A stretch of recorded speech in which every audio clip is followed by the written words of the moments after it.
Annabeth nous attendait dans une ruelle adjacente. Elle nous a tirés par le bras, Tison et moi, au moment où le camion des pompiers déboulait dans la rue, toute sirène hurlante, enfonçant vers Marivette. Et où tu l'as trouvé, celui-là? M'a-t-elle demandé en montrant Tison du doigt. Je dois vous dire qu'en n'importe quelles autres circonstances, j'aurais été hyper heureux de la voir.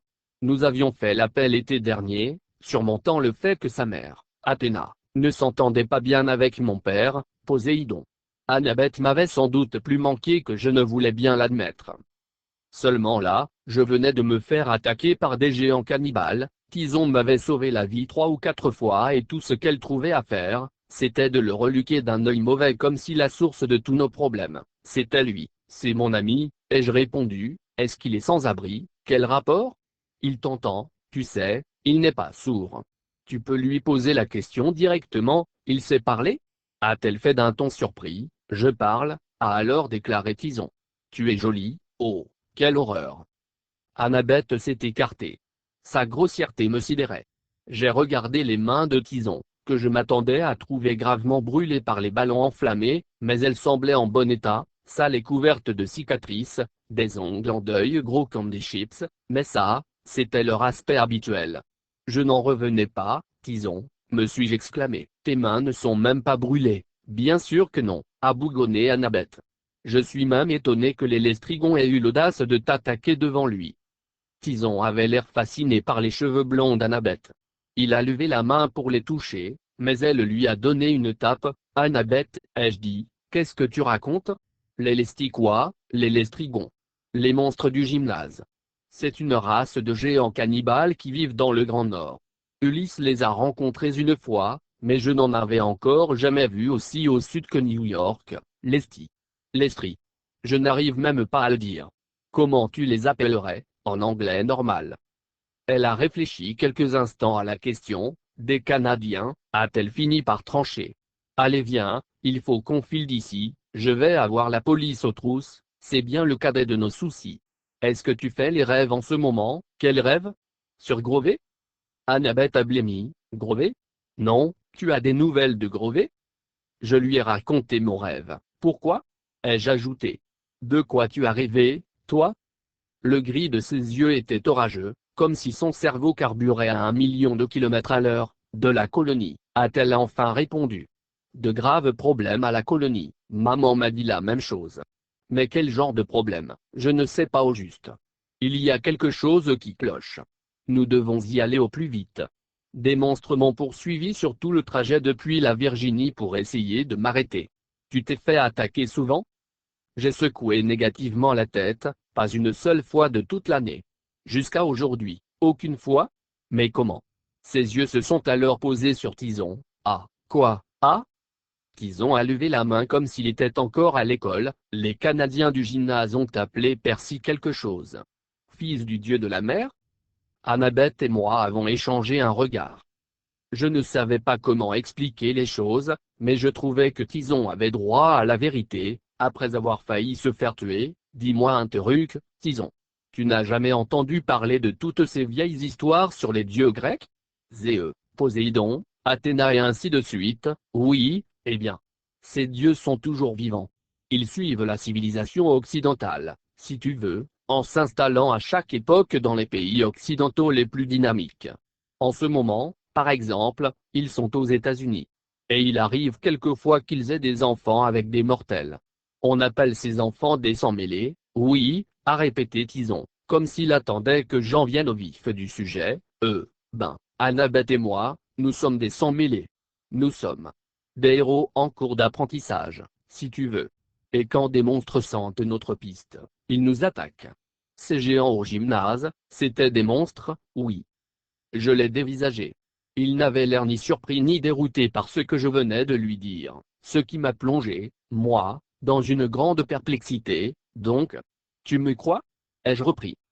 Tison a hoché la tête. Mais, a-t-il demandé, tu es le fils du dieu de la mer? Ouais, ai-je avoué. Mon paternel, c'est Poséidon. Tison a froncé les sourcils. Il avait l'air dérouté, à présent, mais alors. Sirène hurlante. Une voiture de police est passée en trombe devant la ruelle où nous nous étions réfugiés. On n'a pas de temps à perdre, a annoncé Annabeth. On parlera dans le taxi. Tu veux aller à la colonie en taxi? Tu as idée de combien? Fais-moi confiance, et Tison? Ai-je demandé d'une voix hésitante. Je me suis vu avec mon géant de copain à la colonie des Sans-Mêlés. S'il paniquait déjà dans une cour de récré normale avec des brutes normales, qu'est-ce que ça donnerait dans un camp d'entraînement pour demi-dieux? D'un autre côté, la police n'allait pas tarder à se lancer à notre recherche, nous ne pouvons pas le laisser, ai-je tranché. Il risque d'avoir des ennuis, lui aussi, ouais, a rétorqué Annabeth, la mine sévère. Nous sommes obligés de le prendre avec nous. Allez, venez. Je n'ai pas aimé la façon dont elle a dit ça, comme si Tison était un pestiféré qu'il fallait emmener à l'hôpital, mais je l'ai suivi vers le fond de la ruelle. Tous les trois, nous nous sommes frayés un chemin par les petites rues du sud de Manhattan. Derrière nous, une immense colonne de fumée montait du gymnase de mon école et dessinait des volutes noires dans le ciel, voilà. Annabeth, qui venait de s'arrêter à un coin de rue, s'est mise à farfouiller dans son sac à dos, j'espère qu'il m'en reste une. Elle était encore plus mal en point que je ne l'avais vue au premier regard. Elle avait le menton écorché. Sa queue de cheval était pleine d'herbe et de brindilles, comme si elle avait passé plusieurs nuits à la belle étoile. Quant aux entailles qui lacéraient le bas de son jambe, elles ressemblaient terriblement à des marques faites par des coups de griffe. « Qu'est-ce que tu cherches ?» lui ai-je demandé. Tout autour de nous, les sirènes ululaient. Il n'allait pas falloir longtemps, me suis-je dit, pour que déboulent d'autres voitures de police à la recherche des jeunes délinquants qui avaient fait sauter le gymnase. Matt Sloan avait certainement fait sa déposition, à présent, et je pouvais compter sur lui pour retourner l'histoire. Dans sa version, c'était sans doute Tison et moi, les cannibales sanguinaires, j'ai trouvé. Loués soient les dieux. Annabeth a sorti une pièce d'or que j'ai tout de suite reconnue, une drachme, la monnaie du mont Olympe.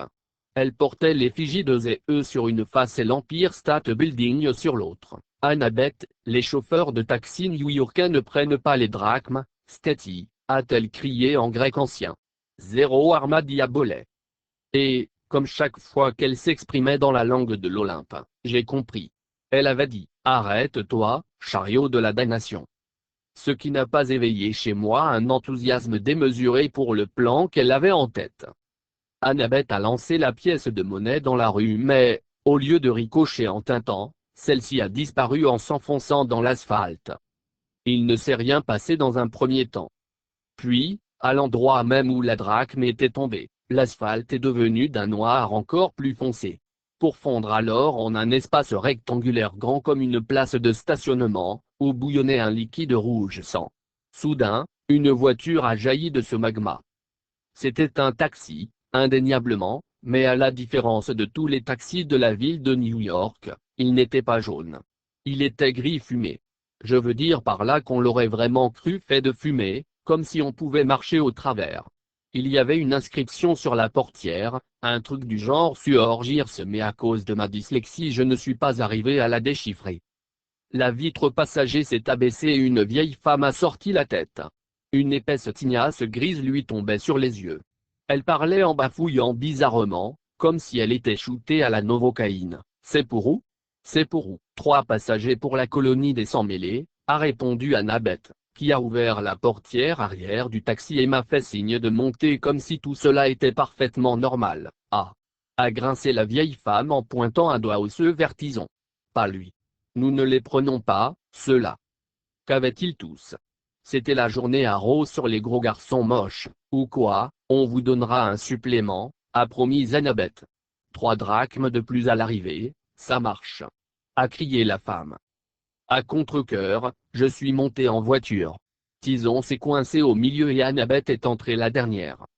L'intérieur était gris fumé également, mais donnait l'impression rassurante d'être en dur. Quant à la banquette, elle était craquelée et cabossée, ce qui ne changeait pas de la majorité des taxis. En revanche il n'y avait pas de cloison de plexiglas nous séparant de la vieille dame au volant. Une seconde. Il n'y avait pas qu'une seule vieille dame. Elles étaient 3, serrées à l'avant, toutes dotées de mains osseuses et de crinières qui leur couvraient les yeux, toutes affublées de robes en toile anthracite, long Islande. S'est exclamée celle qui conduisait. Tarif C. Ah. Ah. Ah. Elle a écrasé le champignon et ma tête est allée buter brusquement contre le dossier. Un message enregistré est sorti du haut-parleur. Bonjour, ici Ganymède, et chanson de Zéeux. Quand je pars acheter du vin pour le seigneur des deux, j'attache toujours ma ceinture de sécurité. Baissant les yeux, j'ai aperçu une grosse chaîne noire qui faisait office de ceinture de sécurité. J'ai estimé que je n'en étais pas encore réduit à ça. Pour le moment. Le taxi a pris veste-bro-adouet sur les chapeaux de roue et la dame grise du milieu a crié d'une voix stridente, « Attention! Va sur ta gauche, oui, ben si tu me passais l'œil, tempête, j'y verrais quelque chose. » A rouspété celle qui conduisait. Une seconde. Lui passer l'œil? Je n'ai pas eu le temps de poser de questions car la conductrice a donné un coup de volant pour éviter un camion de livraison qui arrivait en face, grimpé sur le trottoir avec une secousse brutale et déboulé dans la rue suivante, Guêpe. A lancé la troisième dame à la conductrice. File-moi la pièce de la gamine. J'ai envie de la mordre, c'est toi qui l'as mordue la dernière fois, colère. A rétorqué la conductrice, qui devait donc s'appeler Guêpe. C'est mon tour, non. A protesté la dénommée colère. Quant à celle du milieu, tempête, elle a hurlé, feu rouge, freine. A crié colère. Au lieu de quoi, Guêpe a accéléré de plus belle, grimpé sur le trottoir à nouveau, tourné au coin de la rue dans un crissement de pneus et fauché une poubelle. Mon estomac est remonté dans ma gorge et y est resté coincé. Excusez-moi, ai-je demandé. Mais vous ne voyez pas, non. A glapi Guêpe, au volant, non. A renchéri tempête, à la place du lieu, bien sûr que non. S'est exclamé colère, assise à la fenêtre passager. J'ai regardé Annabeth, sidérée. Elles sont aveugles, pas complètement. Elles ont un œil, ouais, chacune, non. Un œil au total. Tison, à côté de moi, a agrippé la banquette en gémissant, me sens pas trop bien, oh, misère, ai-je murmuré, car j'avais fait la triste expérience des malaises de Tison en autocar lors de sorties scolaires, et, croyez-moi, ce n'est pas agréable. Accroche-toi, grand lascar. Personne a un sac poubelle? Les trois sœurs grises étaient trop occupées à se chamailler pour m'accorder la moindre attention. J'ai tourné la tête vers Annabeth, qui s'accrochait comme elle le pouvait, et je lui ai lancé un regard qui disait, « Mais pourquoi m'as-tu entraîné dans cette galère? Écoute, a-t-elle dit, le taxi des sœurs grises est le moyen le plus rapide pour aller à la colonie, alors pourquoi ne l'as-tu pas pris depuis la Virginie, ce n'est pas dans leur zone, a-t-elle répondu comme si ça allait de soi. Elles ne desservent que New York et ses environs, nous avons eu des passagers illustres dans ce taxi. S'est exclamé colère. Vous vous souvenez de Jason, ne m'en parle pas. Ah Guêpe. Et nous n'avions pas de taxi à cette époque, vieille chouette. C'était il y a 3000 ans, donne-moi la dent. Colère a tenté de fourrer la main dans la bouche de Guêpe, qui lui a mis une tape, seulement si Tempête me donne l'œil, non. A grincé Tempête. Tu l'as eu hier, mais je conduis, vieille bourrique, désolé. Tourne. C'était là que tu devais tourner. Guêpe s'est engagé dans de l'ancestrait avec une embardée qui m'a écrabouillé entre Tison et la portière. Elle a accéléré et nous avons pris le pont de Williamsburg à 100 à l'heure. Les trois sœurs se battaient pour de bon, maintenant, et les claques volaient allègrement tandis que colère essayait d'empoigner la figure de Guêpe qui se jetait sur celle de Tempête. Elles hurlaient, hirsutes, ouvrant grand la bouche, et j'ai vu qu'elles étaient toutes édentées, à part Guêpe qui avait une incisive jaune couverte de crasse. En guise d'yeux, elles avaient seulement des paupières, closes et enfoncées, à l'exception de colère qui avait un œil vert injecté de sang, lequel regardait avidement en tous sens comme s'il ne pouvait se repaître de ce qu'il voyait. Pour finir, colère, qui avait sur ses sœurs l'avantage de la vue, est parvenue à arracher la dent de la bouche de Guêpe. Ce qui a mis cette dernière dans une telle rage qu'elle a fait une embardée vers le bord du pont en braillant, « Honne-la moi! Honne-la moi !» Tison s'est attrapé le ventre à deux mains, « Si ça intéresse quelqu'un, ai-je dit, nous allons mourir, ne t'inquiète pas, » a fait Annabeth d'une voix pourtant assez inquiète. Les sœurs grises savent ce qu'elles font. Elles sont d'une grande sagesse, en fait. Cette déclaration avait beau émaner de la fille d'Athéna, je ne peux pas dire que je me sois senti rassuré pour autant. Nous foncions le long d'un pont, 40 mètres au-dessus des eaux de l'Est privée, oui, d'une grande sagesse. A répété colère en souriant dans le rétroviseur, fier d'arborer sa quenotte toute neuve. Nous connaissons des choses, toutes les rues de Manhattan. A renchérit Guêpe, qui frappait toujours sa sœur. La capitale du Népal, le lieu que tu recherches. A ajouté Tempête. Aussitôt, ses deux sœurs l'ont roué de coups, chacune d'un côté, en hurlant « Tais-toi! Tais-toi !» Il n'a encore rien demandé. « Quoi? Quel lieu? Je ne cherche aucun, rien. » s'est écrié Tempête. « Tu as raison, mon garçon. Ce n'est rien, expliquez-moi. » Non. Ont-elles rugi. La dernière fois où nous avons expliqué, ça a causé un désastre. A dit Tempête, l'œil jeté dans un lac. A renchéri Colère, des années pour le retrouver. A gémi Guêpe. D'ailleurs, en parlant de l'œil, rends-le-moi. Non. A clamé Colère, l'œil. A crié Guêpe. Donne-le-moi. Sur ces mots, elle a asséné une violente bourrade à sa sœur. Avec un bruit de succion écœurant, l'œil a fusé du visage de Colère. Elle a essayé de le récupérer, à tâtons, mais n'est parvenue qu'à le frapper du revers de la main. Le globe vert et visqueux a voltigé par-dessus son épaule et atterri à l'arrière de la voiture, pile sur mes genoux. J'ai fait un bond si brusque que je me suis cogné la tête au plafond et que l'œil a roulé par terre. J'y vois rien. On pestait les trois sœurs à la fois. Donne-moi l'œil. A gémi Guêpe, donne-lui l'œil. M'a ordonné Annabeth, je ne l'ai pas. Ai-je rétorqué, là, à côté de ton pied, a dit Annabeth. Ne l'écrase pas. Ramasse-le, je refuse de ramasser cette chose. Le taxi a percuté la glissière de sécurité et dérapé avec un horrible grincement. La voiture tout entière tremblait, crachant des nuages de fumée noire comme si elle menaçait de se disloquer. Je vais vomir. A averti Tison, Annabeth. Et hurlé, donne ton sac à dos à Tison, t'es fou? Ramasse l'œil. Guêpe a attrapé le volant et le taxi s'est écarté de la glissière avec une nouvelle embardée. Nous avons repris la traversée du pont, fonçant vers Brooklyn plus vite qu'aucun taxi humain. Les sœurs grises continuaient de se bourrer de coups les unes les autres, en réclamant l'œil à grands cris. J'ai fini par prendre mon courage à deux mains. J'ai arraché un bout de mon t-shirt anti-dee, qui tombait déjà en lambeaux de toute façon, à cause des nombreuses brûlures, et je m'en suis servi pour ramasser le globe oculaire. Bon garçon. S'est écrié Colère comme si elle avait deviné, je ne sais comment, que j'avais sa boule de loto manquante. Rends-le-moi, pas avant que vous m'ayez expliqué, et je rétorquai. Qu'est-ce que vous entendiez par le lieu que je recherche? Pas le temps. A annoncé Tempête. On accélère. J'ai regardé par la fenêtre. Incontestablement, les arbres, les voitures et même des quartiers entiers défilaient maintenant dans un gris brouillé par la vitesse. Nous avions déjà quitté Brooklyn et traversions le centre de Long Island à toute berzingue. Percy, m'a averti Annabeth, elles ne pourront pas trouver notre destination sans l'œil. Tout ce qui va arriver, c'est qu'on va continuer d'accélérer jusqu'au moment où on volera en 1000 morceaux. Il faut d'abord qu'elles me répondent.